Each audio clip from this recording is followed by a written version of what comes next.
আজিজ ভাই থেকে শুনেছি, আব্দুল আজিজ ভাই তিনি বলতেন গাইবান্ধার মেয়েরা খুব স্বামী ভক্ত হয়, কারণ দাবি যেরকম মানুষের ভক্ত হয় এরকম গাইবান্ধার মানুষও মানুষের ভক্ত হয়। কোরআন শরীফের দ্বিতীয় সূরার নাম বাকারার বাংলা কি? গাই গাই বাংলা কি? গাই। হ্যাঁ, নাম নিয়ে কোনো উল্টা পাল্টা কথা বলে বলে বেশি তেড়িবিড়ি করবা না। কোরআনের 2 নম্বর সূরা দখল করে আছে। আলহামদুলিল্লাহ, আমি অনেক আগে আসতাম খুব গাইবান্ধাতে, তো আমাকে একজন বললো হুজুর এখন জেলায় বাস করি, নামটা বলতে শরম লাগে। কেন? কয় যে গাইবান্ধা, এটা কোনো নাম হলো? আমি কইলাম মিয়া কোরআন শরীফের 2 নম্বর সূরা তোমার গাই। কয় হুজুর এটা তো চিন্তা করি না, এখন জোরে সোরে কম আমার বাড়ি গাইবান্ধা। আল্লাহ গাইবান্ধার সব মানুষকে আপনি মাফ করে দেন। গরুতে যেমন বরকত বেশি, গাইবান্ধার লোকদের মধ্যে বরকত বেশি। গরুর কিছুই পালানো যায় না, গাইবান্ধার কিছু দেখেন। গরুর মুদ আর গোবর এটা কে খায়? কে খায়? ওরা খায় গু আর মুদ, আমরা খাই দুধ, গোস্ত, ছানা, মাখন। ঠিক না বেঠি? কারণ শিরক যারা করে তাদেরকে আল্লাহ ভালো খাওয়াবে না। করোনার সময় ওদের ঠাকুরে কয় গরুর মুখ খা, ওই মুখ খায় ওই মাথাটা আগে বসে। ইংল্যান্ডে দেখি এক বোতলের ভিতরে তারা গরুর মুখ বিক্রি করে।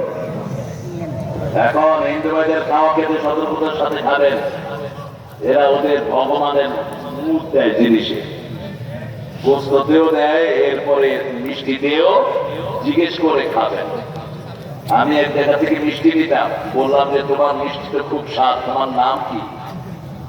বলছে স্যার আমার নাম তো শ্যামল। আছে সর্বনাম, গরুর মূর্তি সত্যি কয় স্যার আপনি ভিতরে আসেন, আমার সবগুলো যারা পানায় এরা হলো সব মুসলমান। ভিতরে ঢুকলাম, কয় আসসালামু আলাইকুম ওয়া রাহমাতুল্লাহি ওয়া বারাকাতুহু। আমি বললাম তোমরা মুসলমান? কয় হ্যাঁ, 5 ওয়াক্ত নামাজ পড়ি। বলছি গরুর এখানে মিষ্টির সাথে কিছু দাও নাকি? কয় না, আমাদের মালিক ভালো, কারণ বেশি তো মুসলমানে খায়, দিদি আর খাবে না। তবে আমরা সতর্ক থাকবো। আমার ভাইদেরকে বলবো, হিন্দু ভাইরা এই যে গরুরে আপনারা মা বানাইছেন, যেটা আমাদের কিতাবে কোথাও নাই, কোথাও নাই। আপনাদের হিন্দু বিচারপতি বলছে গরু আবার মামাইকার নেই, ইচ্ছা মতো খাবো। গরু গোস্তের স্বাদ সবচেয়ে বেশি। ঠিক আছে? ঠিক। পৃথিবীতে সবচেয়ে স্বাদের গোস্ত কোন প্রাণীর? গরু। এই জন্য রাসূল বলছেন গরুর গোস্ত খাবা কম, দুধ খাবা বেশি। গরুর গোস্তের ভিতরে রোগ, দুধের ভিতরে সেই রোগের ঔষধ। একটার ভিতরে রোগ, আরেকটার ভিতরে ঔষধ দান করেছেন কে? আল্লাহ দান করে দিয়েছেন। সেই জন্য আমরা আল্লাহর পদ্ধতিতে যদি চলি, আমাদের দুনিয়া হয় সফল, আখিরাতও। রাসূল সাল্লাল্লাহু আলাইহি ওয়াসাল্লাম প্রতিদিন সূরা বাকারা একবার পড়তেন। কয়বার পড়তেন? একবার পড়তেন। আর বলতেন আল খায়রু কুল্লুহা ফিল বাকারা। সূরা বাকারা যে পড়বে সব রকমের কল্যাণ আল্লাহ তাকে দান করে দিবেন। সুবহানাল্লাহ। সূরা বাকারা যে পড়বে তার বাড়িতে 3 দিন কোন শয়তান উকিও দেয় না। টাকা তো দূরের কথা, উকিও দেয় না। উকি দিলে তো এমনি করে যে উকি দেয় সেটাও দেয় না।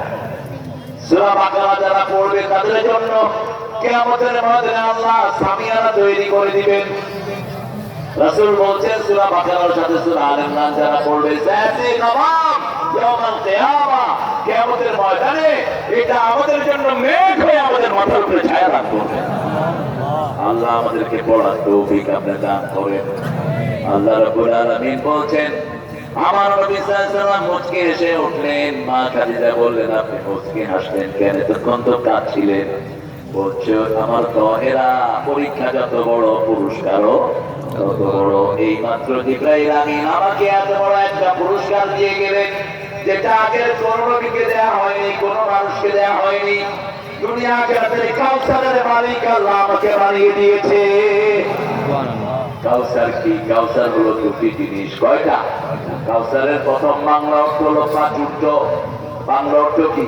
প্রাচুর্য, লিবার্টি। আপনি যা সুখ স্বাচ্ছন্দ্য অনুভব করেন পৃথিবীতে, যা শান্তি আপনি পান এই সবগুলো কাউসারের অংশ।